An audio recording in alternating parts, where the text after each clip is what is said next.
I am obsessed with my own story, so I'm really glad I got to go tonight.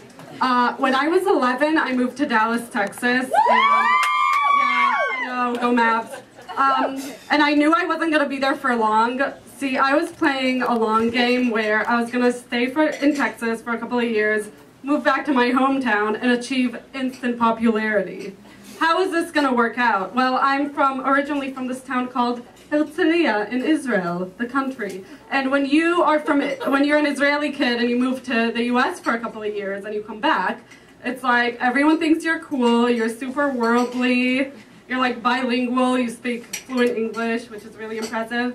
And you come back with the ultimate status symbol, which is a Gap sweatshirt. And incidentally, I did buy a Gap sweatshirt when I was 11, and my sister, Yael, my youngest sister, still wears it 15 years later.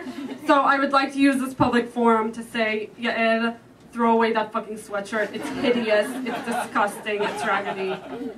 That was a tangent, but back to the story at hand. So like, here I am in Texas, I'm about to make it rain with Gap sweatshirts like Leonardo DiCaprio in The Great Gatsby where he's throwing around all his shirts. I'm psyched. And then, you know, plans change. My parents decide that for various reasons that we're gonna stay in the US indefinitely. Now, I'm 11, I'm on the cusp of puberty, and I'm so psyched to be a cool 90s Israeli teen. And this isn't gonna happen for me anymore. And the reason this is so devastating is that being a teenager in Texas is totally different than being a teenager in Israel. Like, in Israel, everyone wore, when I was like gonna be a teenager, everyone wore bright red Doc Martens that had like really disheveled Jufros and kind of like no one wore makeup. It was kind of like imagine a Jewy Kurt Cobain. And I was like ready to be this person. Whereas in Texas, everyone was wearing the Doc Marten sandals, the brown ones, and like strained their hair and wore a lot of makeup and was blonde and was an evangelical Christian. You know the score. It was horrible. This isn't what I signed up for. And like, who was gonna be my teen idol in Texas? Britney Spears. My teen idol in Israel was this woman named Elino Aaron, who was part of a troupe called the Tel Aviv Teens. And they performed Hebrew versions of English language songs. So Elino, who had this like huge like curly brown hair, and she could sing and dance, and she would perform this a Hebrew version of like a prayer that was like Matfila ktana ata kore b'shmi ani abirka ata tiyeh sheli. Yes, I didn't memorize the whole song. She was fucking awesome. Like that compared to Britney Spears, give me a break. Like, and I had all these coolness points to cash, and I felt like they were now not redeemable at this location. And I was like, fuck this. And whatever. High school ends, then I go to college in Texas. Yeah, hook them horns. Yes, I went to University of Texas at Austin.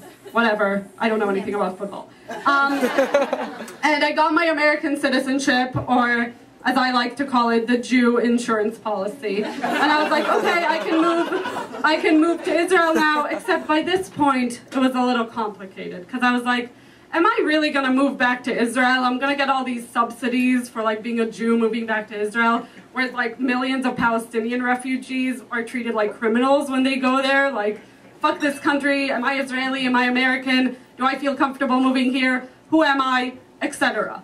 But then I decided, you know, politics aside, I'm obsessed with being a cool 90s Israeli teen. I want to achieve this dream. It's 2009 and I'm 22, but I'm going to do this. And I get to Israel, I end up like growing my hair really long and curly, and I'm like ready to go, and I move there.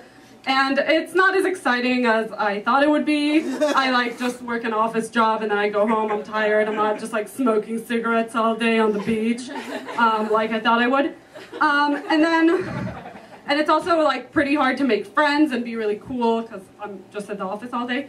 But one night I end up going out to this bar in Jaffa with my friends Michael and Noah, these two American guys, and there's this girl, Jess, there, this Israeli girl that I'm super intimidated by, and she's like who is this girl Mai? She's this new lame girl that I don't know, whatever. She's like the crazy of the group.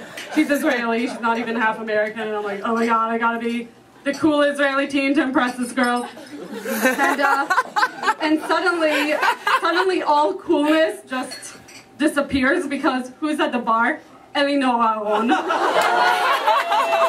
Hello, Z's. Amazing. And I'm like, guys, it's Elinor, my teen idol from when I was 5. I wanted to change my name to Elinor because I was that obsessed with this woman. And Jess is like, whatever, that woman is supposed to be like 40 years old. The woman at the bar is obviously like 28. Mai, you're pathetic. Like, what, you've been having this dream of some 90s Israeli star this whole time? And Noah is like, Mai, I'm gonna check for you if it's her. And Jess is wrong. It is. It's Elinor. And she comes up to me and she's like, I hear you're a big fan. She's obviously mega psyched because no one has recognized her since the 90s. And I'm like, I am a big fan and I love your song. And then we took a picture together and I was like, wow, I feel like my entire life has been leading up to this moment where I can be the cool Israeli teen. I am the Jewy Kurt Cobain that I always wanted to be, or at least the Dave Navarro, like someone. And I'm finally here with my ultimate teen idol, Elinor Aron. And I was like, this is crazy. It's like, life is a mystery. Everyone must stand alone. But Elinor, when I hear you call my name, it feels like home.